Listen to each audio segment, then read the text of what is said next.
Bayangkan sebuah tradisi yang hari ini terasa sangat biasa.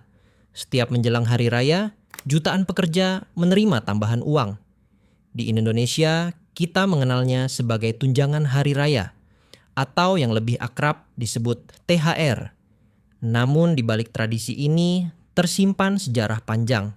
Sejarah yang tidak hanya terjadi di Indonesia, tetapi juga di berbagai negara dengan sistem yang sangat berbeda, termasuk negara-negara dengan ideologi komunis. Untuk memahami asal-usul THR, kita harus kembali ke masa awal kemerdekaan Indonesia. Pada tahun 1950-an, pemerintah saat itu menghadapi tantangan besar. Kondisi ekonomi belum stabil, dan kesejahteraan pekerja masih sangat terbatas.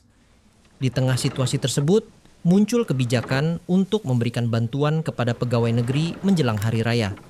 Tujuannya sederhana, membantu mereka memenuhi kebutuhan saat perayaan keagamaan. Dari sinilah konsep THR mulai dikenal. Awalnya hanya diberikan kepada pegawai negeri. Namun seiring waktu, kebijakan ini berkembang. THR mulai diwajibkan bagi perusahaan swasta, menjadi hak bagi para pekerja, dan akhirnya menjadi bagian dari budaya masyarakat Indonesia. Namun menariknya, konsep serupa juga pernah muncul di negara-negara komunis. Di negara dengan sistem komunis, negara memiliki peran besar dalam mengatur kehidupan ekonomi, termasuk kesejahteraan pekerja. Di beberapa negara komunis, pemerintah memberikan bonus atau tunjangan tertentu kepada pekerja.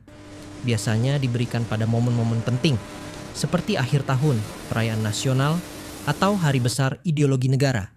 Bentuknya bisa berupa uang, bisa juga dalam bentuk barang kebutuhan pokok. Tujuannya bukan hanya soal ekonomi, tetapi juga menjaga stabilitas sosial dan menunjukkan bahwa negara hadir untuk rakyatnya. Namun berbeda dengan THR di Indonesia. Di negara komunis, pemberian ini tidak selalu terkait dengan hari raya keagamaan, karena banyak negara komunis membatasi perayaan agama. Sebagai gantinya, mereka menekankan perayaan yang bersifat nasional atau ideologis. Meski berbeda sistem, ada satu kesamaan, yaitu perhatian terhadap kesejahteraan pekerja, baik dalam sistem kapitalis maupun komunis. Pekerja tetap menjadi bagian penting dalam roda ekonomi. Di Indonesia sendiri, THR kini telah menjadi tradisi yang sangat kuat. Setiap tahun jutaan pekerja menantikan momen ini, bukan hanya sebagai tambahan penghasilan, tetapi juga sebagai simbol kebersamaan dan perayaan.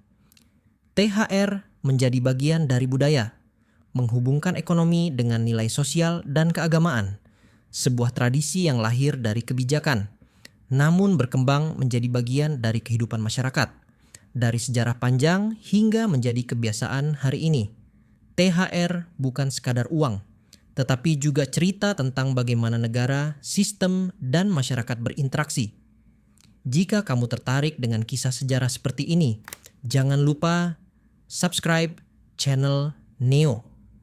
Aktifkan juga lonceng notifikasi agar tidak ketinggalan cerita menarik lainnya.